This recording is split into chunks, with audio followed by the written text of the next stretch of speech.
नमस्कार दोस्तों, मैं सुधांशु शेखर टीडीएस सिनेमा के एक नए एपिसोड में फिर से आपका स्वागत करता हूं। और जैसा कि टीडीएस के जो रिव्यूअर्स हैं उन्हें पता होगा कि टीडीएस के कई अलग अलग सीरीज चलते हैं और उसमें एक सीरीज तराना का भी है जिसमें हम कई गानों के ऊपर चर्चा करते हैं, बॉलीवुड के और भी कई जॉनर्स के ऊपर हम लोग म्यूजिक के उस पर चर्चा करते हैं। तो हमने तराना में एक गाने का जिक्र किया था, अब की बरस भेज भैया को बाबुल। अगर जो हमारे रेगुलर व्यूअर्स हैं उन्होंने ध्यान दिया होगा तो, और वो गाना था फिल्म बंदनी से।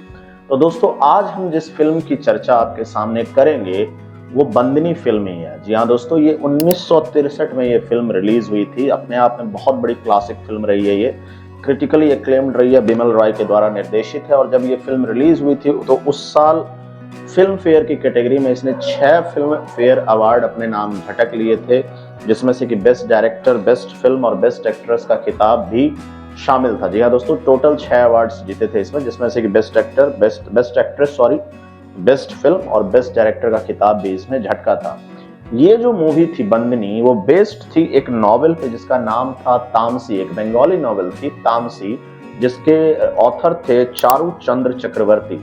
और चारू चंद्र चक्रवर्ती जो थे वो एक्चुअली में रियल लाइफ में वो नॉर्दर्न बंगाल में एक जेलर की तरह सर्व कर रहे थे। और वहाँ के जो कैदी थे उनके लाइफ के ऊपर उन्होंने कई फिक्शनल स्टोरी लिखी थी, मतलब कि काल्पनिक स्टोरी लिखी थी। और उन्हीं में से एक नॉवेल थी तामसी, और उसी के ऊपर आधारित बिमल रॉय ने ये फिल्म निर्देशित करी थी, जिसका नाम था बंदनी।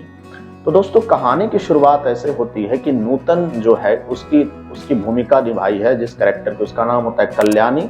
और कल्याणी को दिखाया जाता है कि वो जेल में होती है और बहुत ही ज़हीन कैदी होती है। ज़हीन कैदी कहने का मतलब बहुत ही शांत और बहुत ही मेहनती कैदी के तौर पे दिखाया जाता है। और उसे अपॉइंट किया जाता है एक महिला कैदी की देख रेख के लिए जो रोग ग्रसित हो जाती है। तो जेल में जो डॉक्टर होते हैं उन्होंने वॉलंटियर करने को कहते हैं, जेलर जो होते हैं वो वॉलंटियर करने को कहते हैं, कोई उसकी महिला को, उस महिला कैदी की देख रेख के लिए जाएगा क्या, क्योंकि वो संक्रामक रोग से ग्रसित होती है। तो कोई भी महिला कैदी सामने नहीं आती उस रोगी कैदी की सेवा के लिए, लेकिन कल्याणी वॉलंटियर करती है और वो कहती कि मैं इसकी देख रेख करूंगी। ये देख करके वो जो जेल के डॉक्टर होते हैं, जिसकी भूमिका धर्मेंद्र ने निभाई है, उसका नाम देवेन होता है, उसकी सेवा शुश्रूषा जैसे कल्याणी करती है उस महिला रोगी की, उसको देख करके धर्मेंद्र बहुत प्रभावित होते हैं और उसके साथ वो प्रेम में पड़ जाते हैं और चाहते हैं कि उसके साथ कल्याणी शादी भी कर ले। जेलर भी चाहते हैं कि कल्याणी, जो कि बहुत अच्छी महिला होती हैं, तो उस जेल से निकल करके धर्मेंद्र के साथ शादी कर ले। लेकिन कल्याणी ऐसा नहीं चाहती कि धर्मेंद्र के साथ वो अपनी शादी होते हुए देखे। फिर धर्मेंद्र बहुत जानना चाहते हैं कि आखिर कल्याणी जेल तक कैसे पहुंची, उसकी स्टोरी जानना चाहती है। जेलर भी पूरी तरह से वाकिफ नहीं थे कि आखिर इतनी अच्छी महिला जेल में कैसे पहुंच गई, और वो भी उम्र कैद एक मर्डर के केस में। उसको एक मर्डर कमिट करने के केस में ताउम्र कैद की सजा होती है। तो इस तरह से स्टोरी आगे बढ़ती है और दिखाया जाता है कल्याणी का बैकग्राउंड, जो जेलर एक डायरी लिख करके देती है कल्याणी जेलर को। और जेलर जब डायरी पढ़ रहे होते तो बैकग्राउंड में जाते हैं तो दिखाया जाता है कि कल्याणी के पिता एक बहुत ही सम्मानित पोस्ट मास्टर होते हैं और कल्याणी भी बहुत संस्कारी लड़की होती है, पिता की बहुत सेवा करती है, सब लोग उसे बहुत मानते हैं। लेकिन कल्याणी, जैसा कि फिल्म में जैसे हम आगे बढ़ते हैं, एक फ्रीडम फाइटर, क्योंकि ये जो दिखाया गया है फिल्म में काल 1934 का काल दिखाया गया, मतलब आज़ादी से पहले का काल दिखाया गया है। तो एक क्रांतिकारी के साथ कल्याणी प्रेम में पड़ जाती है जिसका नाम होता है विकास, और विकास की भूमिका निभाई है अशोक कुमार ने, जो पुराने दौर के बहुत ही प्रतिष्ठित अभिनेता थे। तो कल्याणी विकास के साथ प्रेम में पड़ जाती है और कुछ ऐसा होता है, कल्याणी के साथ उसका विवाह भी हो जाता है।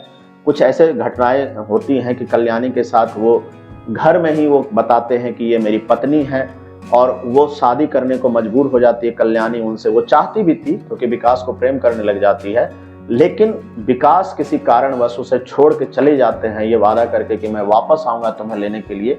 लेकिन फिर विकास आते नहीं हैं और पूरे समाज में कल्याणी की बदनामी होने लगती है, उसके पिता की बदनामी होने लगती है। पिता की बदनामी को कल्याणी सह नहीं पाती और वो निकल करके घर से भाग जाती है कि उसके पिता को मेरी वजह से बहुत बातें सुननी पड़ रही है। वो शहर चली जाती है और शहर में एक जगह उसे ऐसी नौकरी मिलती है जिससे उसे एक मानसिक रोग से पीड़ित एक औरत की देखरेख करनी पड़ती है। घटनाक्रम कुछ ऐसा बनता है कि कल्याणी के पिता कल्याणी को ढूंढने शहर में आते हैं, जिसमें उसका एक्सीडेंट हो जाता है और कल्याणी जो है उसको भाग करके देखने जाती है। और जो रोगग्रस्त महिला, मानसिक रोग से जो रोगग्रस्त महिला होती है, वो विकास की पत्नी निकलती है। तो कल्याणी बहुत ही उग्र स्वभाव का, मतलब उसको दिखाया गया अंत में कि उसके अंदर एक नफरत की आग पैदा हो जाती है और उसे लगता है कि वो जो मानसिक रोग से पीड़ित महिला है वही उसके सारे दुखों का कारण है। उसी की वजह से विकास उसके पास वापस नहीं आया और उसी की वजह से उसके पिता की मृत्यु हुई हो, तो अंत में उसे जहर देने का काम करती है। और इस तरीके से कहानी आगे बढ़ी है। लेकिन फिल्म का क्लाइमेक्स बहुत ही अनूठा है। उसमें अंत में ये दिखाया जाता है कि किसी तरह से कल्याणी जो है फिर से अशोक, जो विकास होते हैं जिनकी भूमिका अशोक कुमार ने निभाई है, उनके साथ रियूनाइटेड होते हैं। उसे फिर से उनका प्रेम जो है प्राप्त होता है और वो दिखाते हैं कि वो कैसे कल्याणी दौड़ करके नाव पे चढ़ती है जिसपे अशोक कुमार वो रहते हैं, मतलब जो विकास होते हैं वो रहते हैं। वहाँ पे फिल्म खत्म होती है। बहुत ही खूबसूरती से फिल्माया गया वो दृश्य है। तो आप जरूर ये फिल्म देखिएगा। बहुत ही अच्छी, बहुत ही उम्दा फिल्म है। किसी तरह की कोई भी कमी आप इस फिल्म में ढूंढ नहीं पाएंगे। गानों की बात करें तो बेहतरीन एस डी बर्मन का संगीत है, मेरे साजन है उस पार, और वो गाना वो जाने वाले हो सके तो लौट आना, जो कि बहुत पॉपुलर गाना है, ये सब इस फिल्म में है। तो उम्मीद करता हूँ कि इस फिल्म की कहानी और इस फिल्म का रिव्यू आपको पसंद आया होगा। तो इस मूवी को जरूर देखिएगा आप जा करके। और अगर हमारे चैनल पे ये सारे एपिसोड्स आपको पसंद आ रहे हैं तो हमारे चैनल को लाइक, शेयर, सब्सक्राइब जरूर कीजिएगा और कमेंट सेक्शन में हमें फीडबैक जरूर दीजिएगा। धन्यवाद दोस्तों। हमारे और भी प्रोग्राम हैं जो आपको जरूर पसंद आएंगे, जैसे किताब का पन्ना, व्यक्तित्व, सिनेमा, जेंडर प्लस, तराना, आर्ट, मुशायरा, बातचीत और भी बहुत कुछ। हमारे इन प्रोग्रामों को भी जाकर देखिए। बीटीएस इंडिया के इन प्रयासों को अपना प्यार दीजिए और हमारे साथ बने रहिए।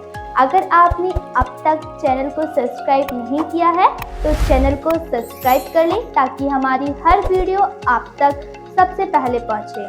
थैंक्स और ज्वाइन बटन से आप हमारी आर्थिक मदद भी कर सकते हैं। धन्यवाद। मिलते हैं किसी नई वीडियो में।